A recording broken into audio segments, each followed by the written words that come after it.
தேர்தல் ஆணையம் ஏதாவது ஒழுங்கா பண்ணியிருக்கானா? அவருடைய தேர்தல் ஆணையத்துடைய ஆன்லைன்ல போய் பாருங்க. கிட்டத்தட்ட ஒரு தொகுதியில முஸ்லிம்கள் பெரும்பான்மையாக வசிக்கக்கூடிய ஒரு தொகுதியில 3000 மக்களுடைய லிஸ்ட காணும்.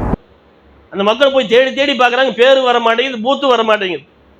அப்போ பூத்தில் அந்த தொகுதி பதிவு செய்யவே படலை. அந்த ஆன்லைனில் அவங்க வந்து ஏற்றவே இல்லை, பேப்பராக வச்சிருக்கானே தவிர ஆன்லைனில் ஏற்றலை.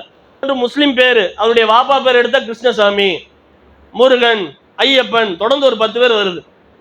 யாராவது கலப்பு திருமணம் பண்ணியிருக்காங்கன்னு பார்த்தா கலப்பு திருமணம் கிடையாது, இவங்க கள்ள வேலை பார்த்துருக்கிறான்.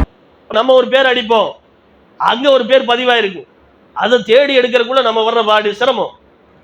சமீப நாட்களில் வங்கதேசத்தில் நடந்த ஒரு நிகழ்வு.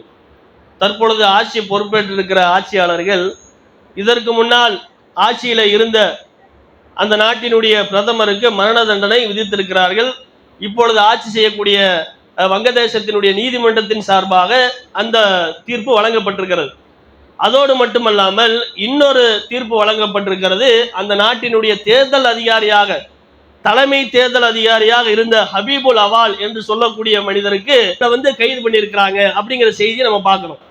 என்ன குற்றச்சாட்டுல கைது பண்ணாங்கன்னா, ஓட்டு திருட்டின் அடிப்படையில் ஆளுங்கட்சிக்கு சாதகமாக நடந்து கொண்டார்கள், ஷேக் ஹசீனாவுக்கு சாதகமாக நடந்து கொண்டதன் அடிப்படையில் அந்த குற்றச்சாட்டு நிரூபிக்கப்பட்டு அவர் தண்டிக்கப்பட்டிருக்கிறார், கைது செய்யப்பட்டிருக்கிறார். அதோடு மட்டுமல்லாமல் அரசியலமைப்பு சட்டத்துக்கு மாற்றமாக தேர்தல் நடத்தினார்கள் என்று குற்றச்சாட்டு சுமத்தி அந்த குற்றச்சாட்டு நிரூபணமானதற்கு பிறகு அவர் கைது செய்யப்பட்டு சிறையில் அடைக்கப்பட்டிருக்கிறார். பிரதமருக்கு மரண தண்டனை. அந்த பிரதமரை வந்து நம்ம நாட்டு பிரதமர் என்ன செய்யறாரு, ஒரு இடத்துல பாதுகாப்பா வச்சிருக்கிறாரு. தாட்டி விட்டா என்ன செஞ்சிருவாங்க, தூக்குல போட்டுருவாங்க. அப்ப இந்த மாதிரி ஒரு மோசடி நடந்திருக்கு, இப்படிப்பட்ட ஒரு தீர்ப்பை கொடுத்திருக்கிறாங்க. நம்ம நாட்டிலும் தலைமை தேர்தல் அதிகாரின்னு ஒருத்தர் இருக்கிறார். அங்க என்ன தீர்ப்பு கொடுக்கப்பட்டதோ அதே தீர்ப்பை இந்த தலைமை தேர்தல் அதிகாரிக்கும் கொடுக்கலாம் என்று மக்கள் பேசிக் கொள்கிறார்கள். கண்டிப்பாக கொடுக்க முடியும், அந்த அளவிற்கு என்ன செய்யறாங்க, அவர்கள் மீது குற்றச்சாட்டு எழுந்திருக்கிறது என்பதை நம்ம பார்க்கிறோம். பல ஆய்வுகளை நம்ம பார்ப்போம். ஒவ்வொரு தேர்தல் மூலமாக கிடைத்த ரிசல்ட், அவங்க தேர்தலை எப்படி நடத்தினார்கள், இவிஎம் மிஷின் மூலமாக, அந்த ஒரு ஒத்த மிஷின் மூலமாக மிகப்பெரிய அளவிற்கு ஓட்டு திருட்டை செய்தார்கள். அதை எப்படி ப்ரோக்ராம் பண்ணி வச்சிருப்பான், அவன் தயாரிக்கிறவனே பாஜக காரனா இருக்கிறான்.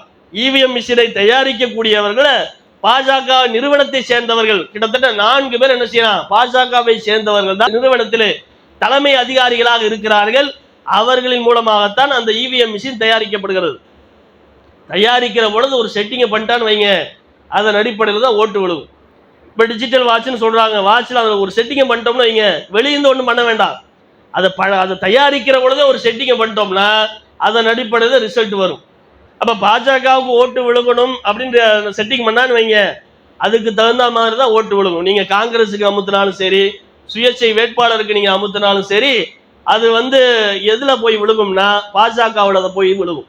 அப்படிப்பட்ட ஒரு செட்டிங்கோடு மிஷினை தயாரிச்சிருக்கிறான் என்கிற அந்த குற்றச்சாட்டு நிரூபணமாயிருக்கிறத நம்ம பார்க்கணும். அதோடு மட்டுமல்லாமல் தவறான முறையில் வாக்கு பதிவான வாக்கு ரொம்ப குறைவு, எண்ணப்பட்ட வாக்கு அதிகம்.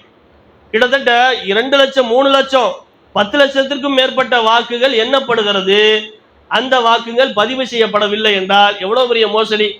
அப்ப இந்த மிஷினின் மூலமாக மிகப்பெரிய மோசடியை அவர் செய்து கொண்டிருக்கிறார்கள். இதோடு மட்டுமல்லாமல் என்ன செய்வாங்கன்னா, எஸ்ஐஆர் என்கிற அந்த படிவத்தின் மூலமா மிகப்பெரிய மோசடி. தேர்தல் ஆணையம் ஏதாவது ஒழுங்கா பண்ணியிருக்கானா? அவருடைய தேர்தல் ஆணையத்துடைய ஆன்லைன்ல போய் பாருங்க. கிட்டத்தட்ட ஒரு தொகுதியில முஸ்லிம்கள் பெரும்பான்மையாக வசிக்கக்கூடிய ஒரு தொகுதியில 3000 மக்களுடைய லிஸ்ட காணும். அந்த மக்கள் போய் தேடி தேடி பார்க்குறாங்க, பேரு வர மாட்டேங்குது, பூத்து வர மாட்டேங்குது. அப்போ பூத்தில் அந்த தொகுதி பதிவு செய்யவே படலை. அந்த ஆன்லைனில் அவங்க வந்து ஏற்றவே இல்லை, பேப்பராக வச்சிருக்கானே தவிர ஆன்லைனில் ஏற்றலை.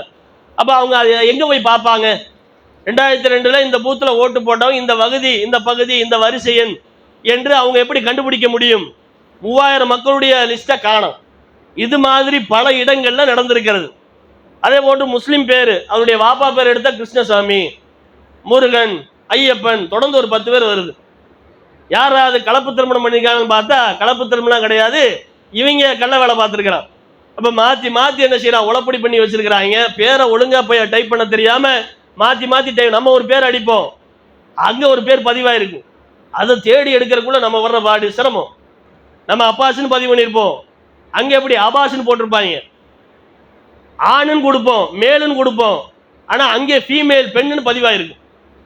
இப்படி என்ன செய்யறாங்க, பல கூத்துகள். தகப்பன் பேர் என்ன செய்வான், மாத்தி மாத்தி எழுதி வச்சிருவான். நம்ம ரிலேஷன் சொல்லி தகப்பன் பேர் அடிச்சு நம்ம சர்ச் கொடுத்தோம்னா அது வேற பேர் காட்டுது. இப்ப என்னடா அது எல்லாத்தையும் மாத்தி மாத்தி எழுதி வச்சிருக்கிறான், அதுல பார்த்து எப்படி எழுதி அதை எப்படி நீங்க கரெக்ஷன் பண்ணுவீங்க? அது பதிவேற்றம் பண்ணியதே மிகப்பெரிய அளவுக்கு தப்பு நடந்திருக்கிறது. அதை பார்த்துதான் உங்களுடைய குடியுரிமை நாங்க நிரூபிக்க போறோங்கிறது எவ்வளவு பெரிய அயோக்கியத்தனம்.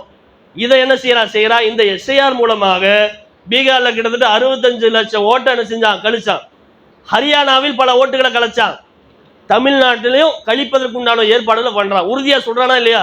பீகார்ல போல தமிழ்நாட்டில் நாங்கள் வெற்றி அடைவோம், எடப்பாடி ஆட்சி அமைப்பார் என்று என்ன செய்யறாங்க, சொல்லக்கூடிய ஒரு காட்சி. எப்படி ஆட்சி அமைப்பாங்க? இப்படித்தான் ஆட்சி. எஸ்ஐஆர் மூலமாக பல லட்சக்கணக்கான ஓட்டை கழிச்சிருவான்.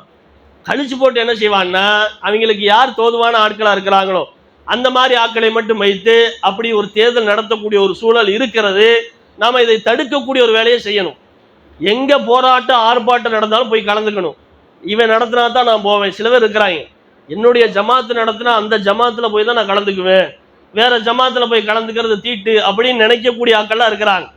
எந்த ஜமாத்து நடத்தினாலும் எந்த கட்சி நடத்தினாலும் இதுக்கு எதிராக, எஸ்ஐஆருக்கு எதிராக யார் நடத்தினாலும் அந்த இடத்துல போய் நம்முடைய குரலை பதிவு செய்ய வேண்டும். அப்படி பதிவு செய்தால்தான் வலுக்கும் இந்த கண்டன போராட்டங்கள் தான் ஆளுகிற ஆட்சியாளர்களுக்கு மிகப்பெரிய அழுத்தத்தை கொடுக்க முடியும். இப்ப வரைவு பட்டியல தாக்கல் செய்ய போறோம் இன்னும் ஒரு மாசத்துல. அப்படி தாக்கல் செய்கிற அந்த நேரத்தில் எஸ்ஐஆர் மூலமாக கழிக்கப்பட்ட ஓட்டுகள், கழிக்கப்பட்ட வாக்குகள், அப்ப அதன் மூலமா தெரிஞ்சிடும் யாருக்கெல்லாம் ஓட்டு இல்லை, யாருக்கெல்லாம் ஓட்டு போட முடியாது என்று தெரிந்து போய்விடும். கிட்டத்தட்ட பல லட்சக்கணக்கான ஓட்டை அவங்க கழிப்பதற்குண்டான ஒரு வேலை செய்யறாங்க. அந்த வரைவு பட்டியல் வெளியிடக்கூடிய அந்த தருணத்துல கழிக்கப்பட்ட ஓட்டுகளை வைத்து கடுமையான புரட்சி செய்யக்கூடிய அடிப்படையில் ஜனநாயக போராட்டத்தை அமைப்பாளர்கள் கொண்டு செல்வதற்கு உண்டான முயற்சிகளை எடுக்கிறாங்க. நாம் என்ன செய்யணும், ஜனநாயக போராட்டத்தில் ஈடுபட வேண்டும். அனைத்து மக்களும் கலந்து கொள்ளக்கூடிய அடிப்படையில் தமிழ்நாடு முன்மாதிரி ஒரு மாநிலமாக இந்த போராட்டத்தில் திகழ வேண்டும். போராட்டங்கள் நடைபெறக்கூடிய நேரத்தில் நம்முடைய ஆதரவு குரலை நாம் கொடுக்க வேண்டும். எவ்வளவு நாள் நடந்தாலும் நம்மால் முடிந்த அளவு ஒத்துழைப்பு தரணும். தொடர்ச்சியா 10 நாள் உட்கார்றாங்க போராட்டத்தில், நம்மளால எவ்வளவு முடியுமோ அதில் ஒத்துழைப்பு தரணும். ஏன் 10 நாள் உட்கார்றாங்க, நமக்கு எதுக்கு, நம்ம வேலை வெட்டியை பார்க்கலாம் அப்படின்னு நம்ம சென்று விடக்கூடாது. அப்ப கூட்டத்துடைய எண்ணிக்கை, மக்களுடைய போராட்டத்தினுடைய அந்த வீரியம், இதை வைத்துதான் என்ன செய்வாங்க, ஆளுகிற ஆட்சியாளர்கள் பின்வாங்குவாங்க.